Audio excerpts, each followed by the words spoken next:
You filthy woman! You stepped on my gown!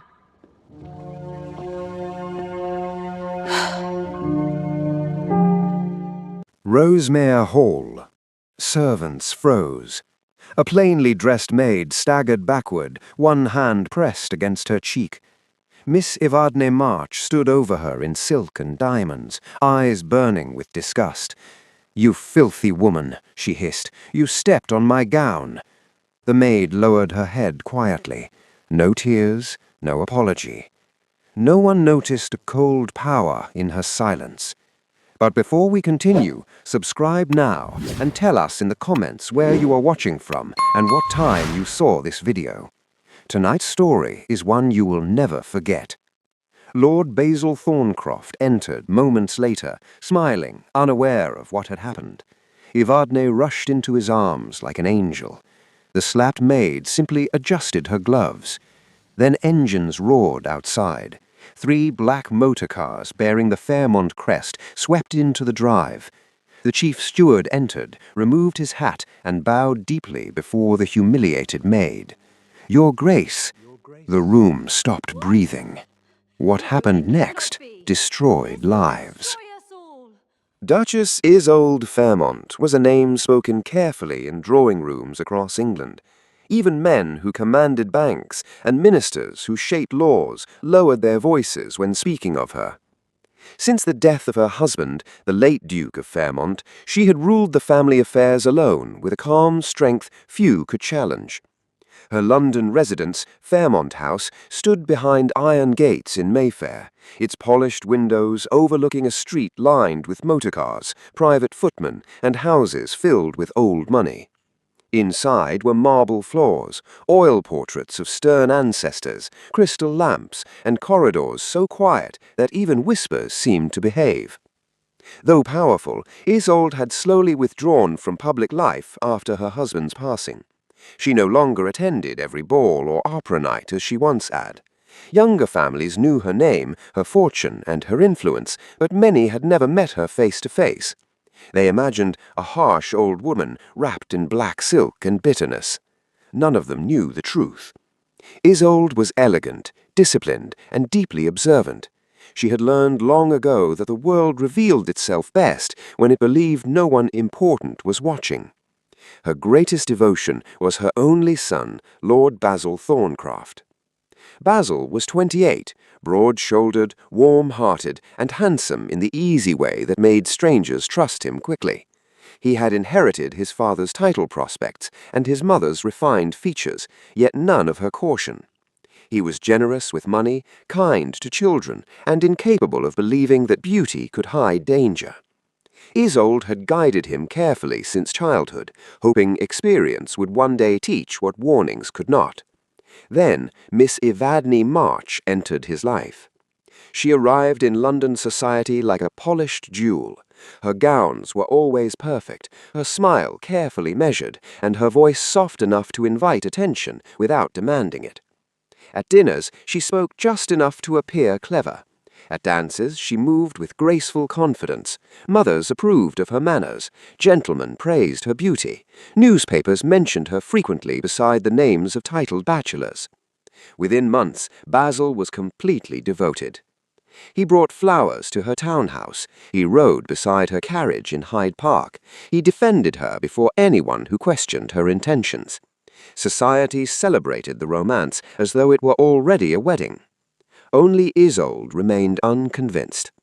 She noticed Evadne never greeted servants unless others were watching.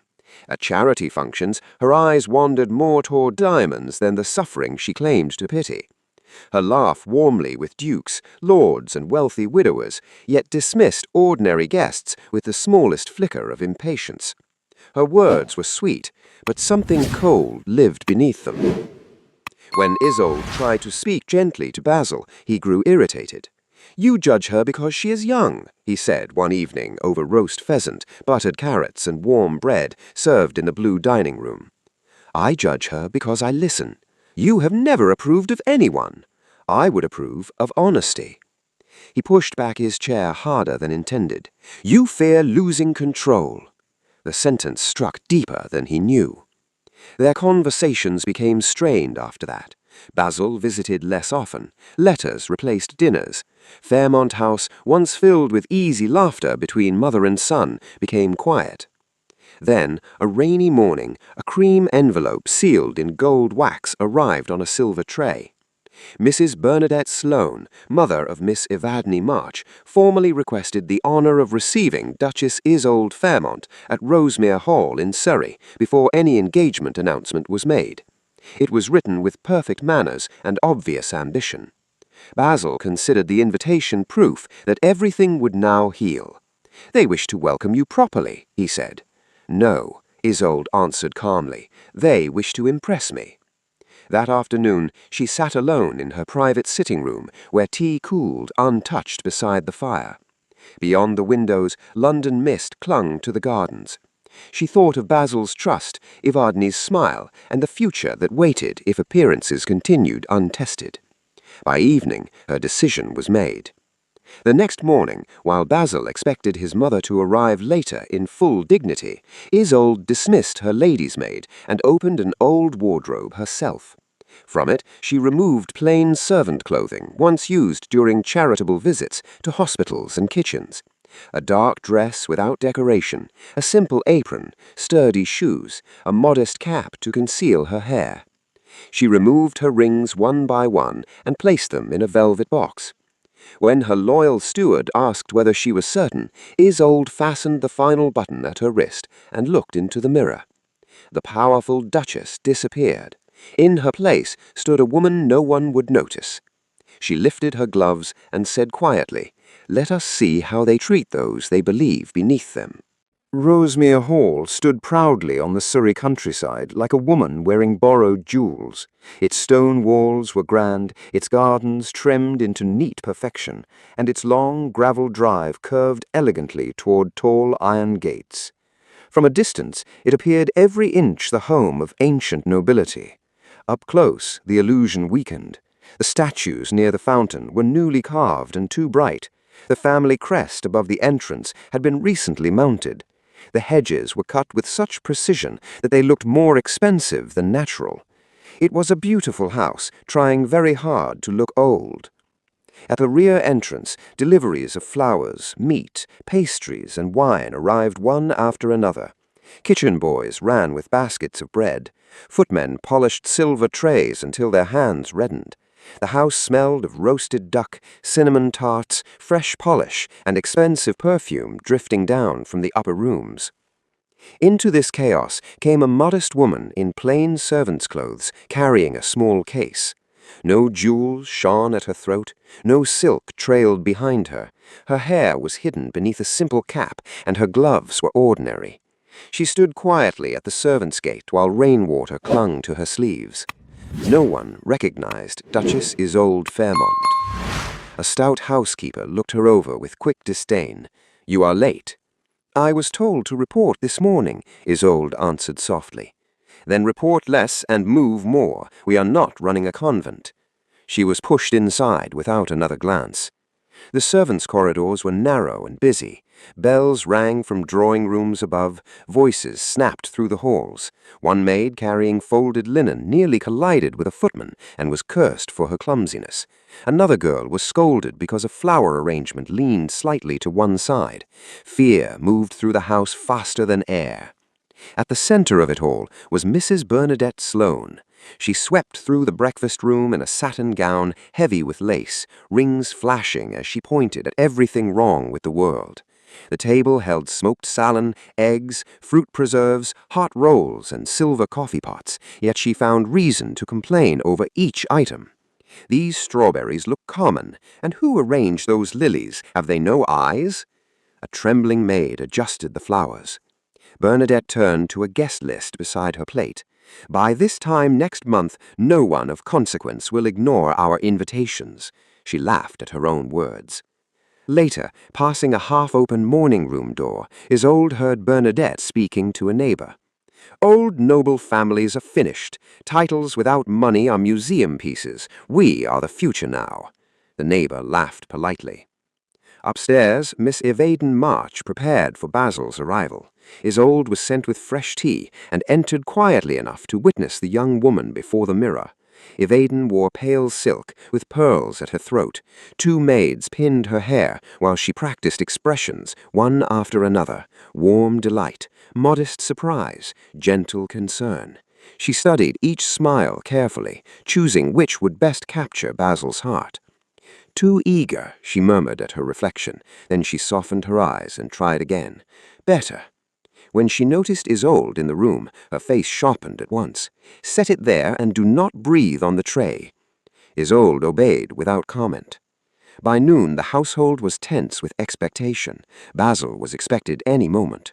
Isolde was instructed to carry a silver pot of tea through the upper corridor toward the drawing-room where Evadne waited. As she passed, the narrow edge of her shoe brushed the hem of Evadne's gown. The sound of the slap cracked through the corridor.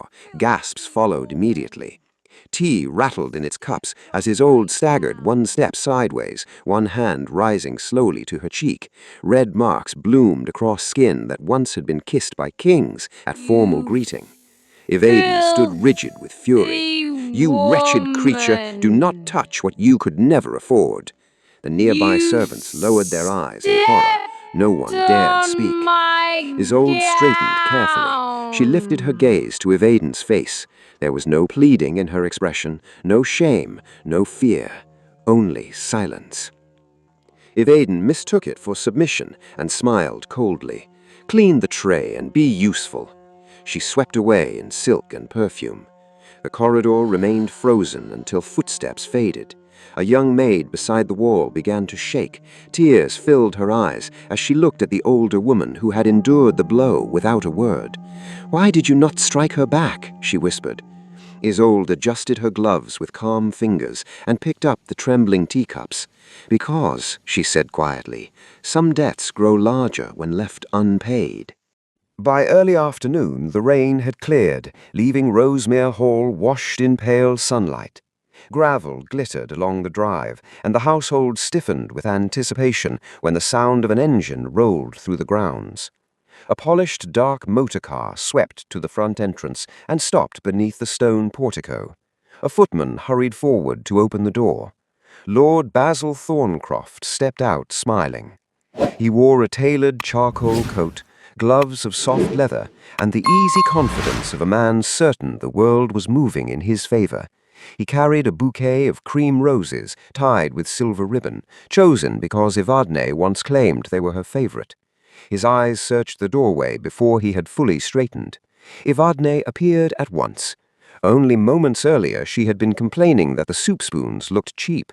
Now her face glowed with warmth. Her voice softened. She floated down the steps as though joy alone carried her.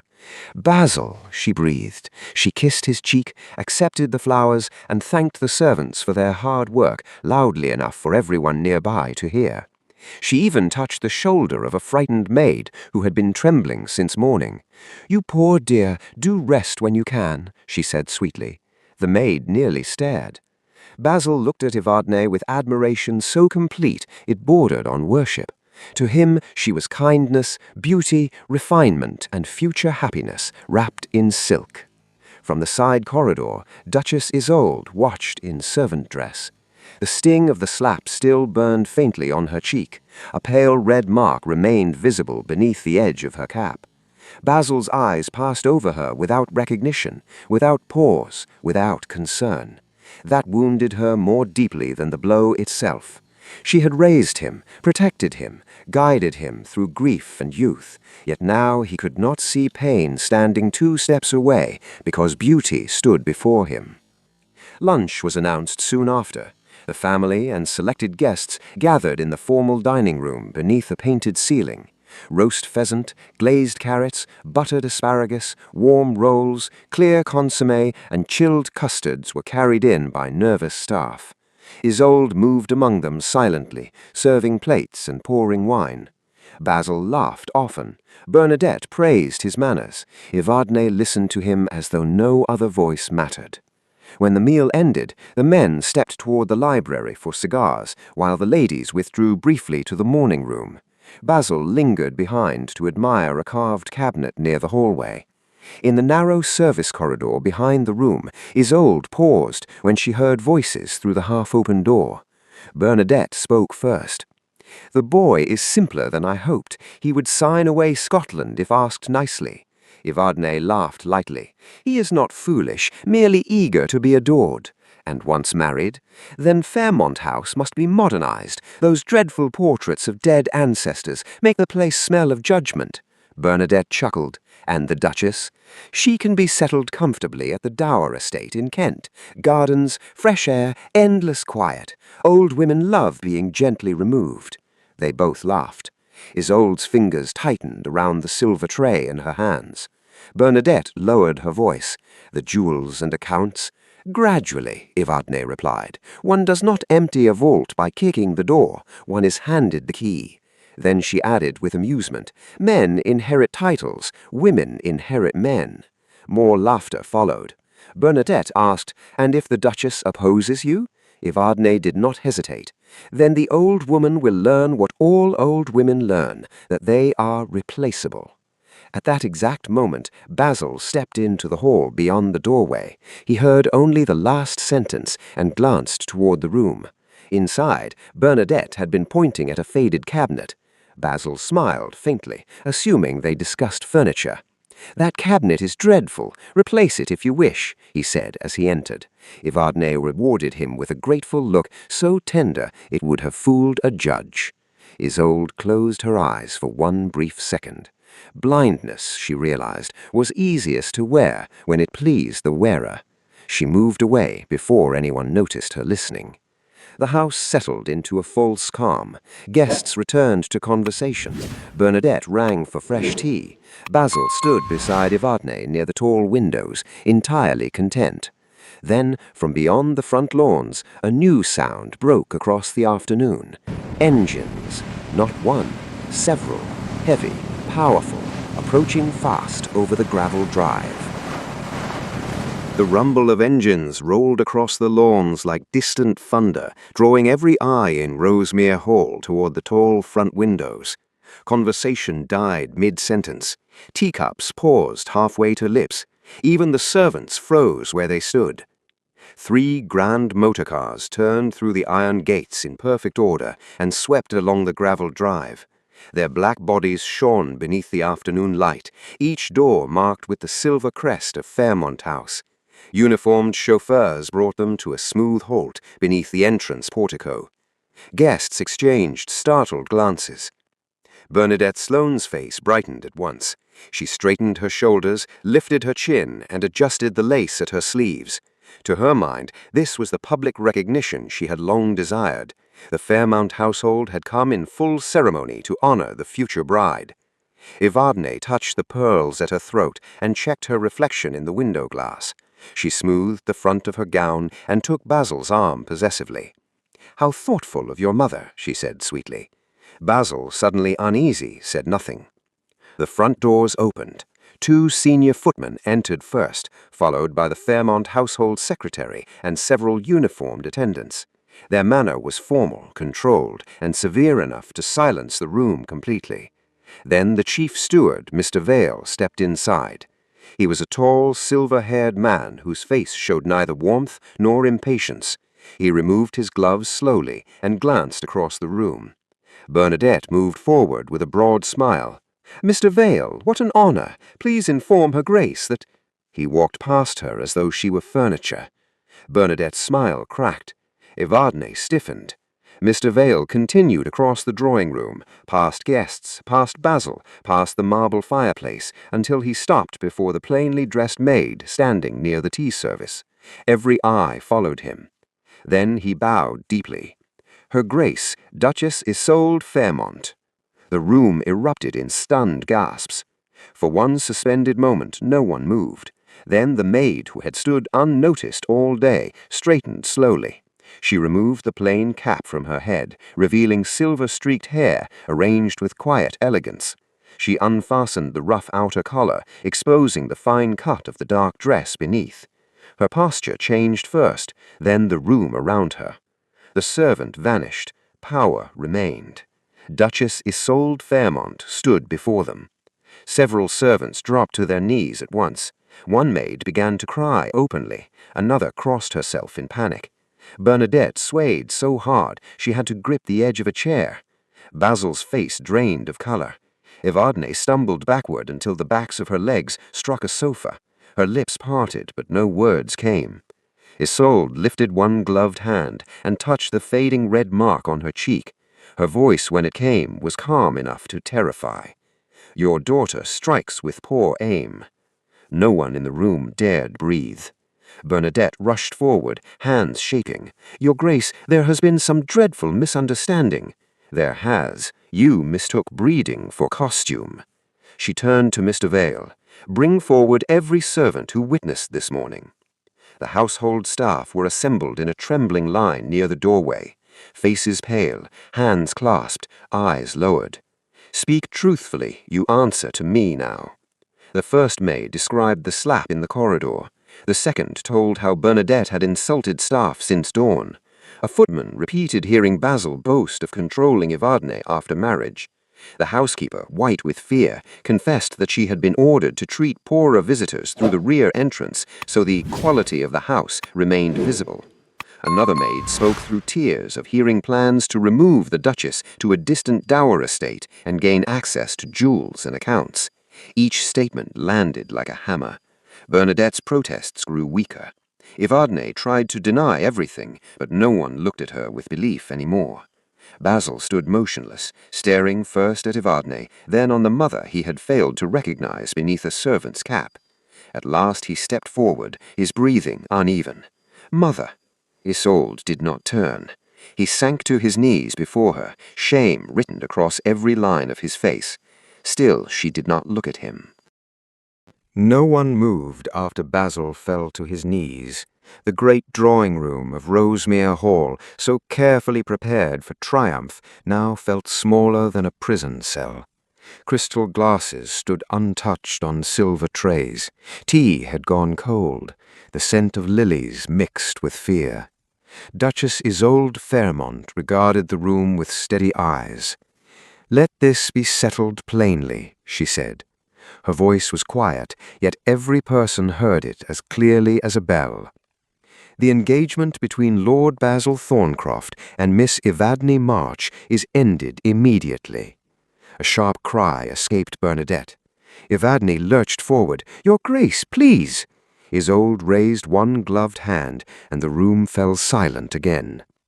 "Lord Basil Thorncroft will be removed for a time from all inheritance decisions and management of Fairmont affairs until he learns judgment equal to privilege." Basil lowered his head further. "Rosemere Hall," Isolde continued, "stands upon debts discreetly financed through Fairmont banking interests. Those debts will now be called in according to contract." Bernadette's knees buckled against a chair.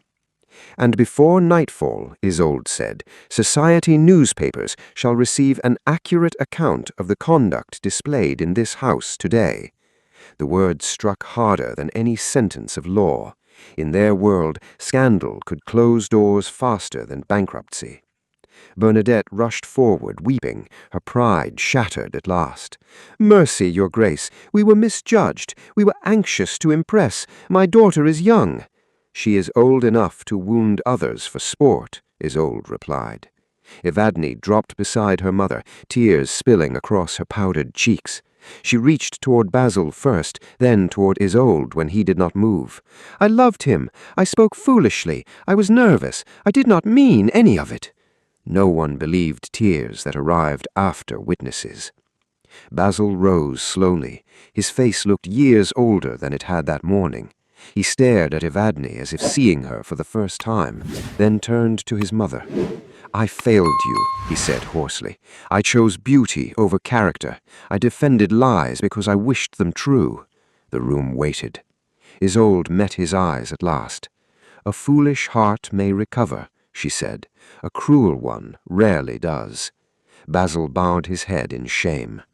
She turned and left Rosemere Hall without another glance at the March family. Her staff followed in perfect order. Basil walked behind them like a man attending his own funeral. The consequences arrived exactly as promised. Within days, London papers carried elegant but devastating reports of disorder at Rosemere Hall.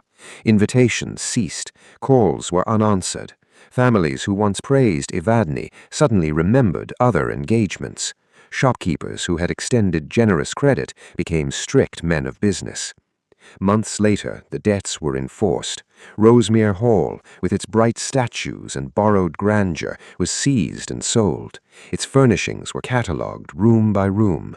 Bernadette left through the rear entrance she once reserved for others. Evadne became the scandal of the season. Her name was spoken in drawing rooms with raised brows and lowered voices. Suitors vanished, friends disappeared. Even those who pitied her did so from a distance. Basil returned to Fairmont House under no illusion of favor. For a year he handled estate accounts under supervision, visited tenant farms in winter rain, and worked quietly among veterans' charities his mother supported. He learned names of gardeners, cooks, and stable boys he once passed without notice. Pride left him slowly, but it left. Spring came again to London. In the gardens of Fairmont House, white roses opened beside trimmed hedges and gravel paths still damp from morning dew. Duchess Isolde walked with the young maid who once had trembled in Rosemere Hall's corridor. The girl now wore a neat dark coat and carried books beneath one arm. Isolde had arranged lessons in reading, numbers, and household management, along with a respectable new position in the Fairmont household. They paused beside a fountain. "Your Grace," said the girl softly, "after what they did, why did you show mercy to anyone at all?" Isolde looked across the garden, where Basil, sleeves rolled, was helping an elderly groundsman lift seed trays into the sun. "Because power," she said, "is not proven by how one is treated, but how one treats others." The maid smiled. Beyond the hedges, Basil turned as a carriage arrived at the front drive. A young woman stepped down, carrying a basket of books for the estate school. It was the same maid who had seen everything on that terrible day. And as London still spoke of the fallen bride, another woman quietly entered Basil's life. If you enjoyed this story, make sure you subscribe and turn on notifications so you never miss our next royal drama. Tell us in the comments, did Basil deserve a second chance, or was the Duchess right to punish him? And let us know where you are watching from and what time you finished this story. Until next time, remember, pride may wear diamonds, but character wears forever.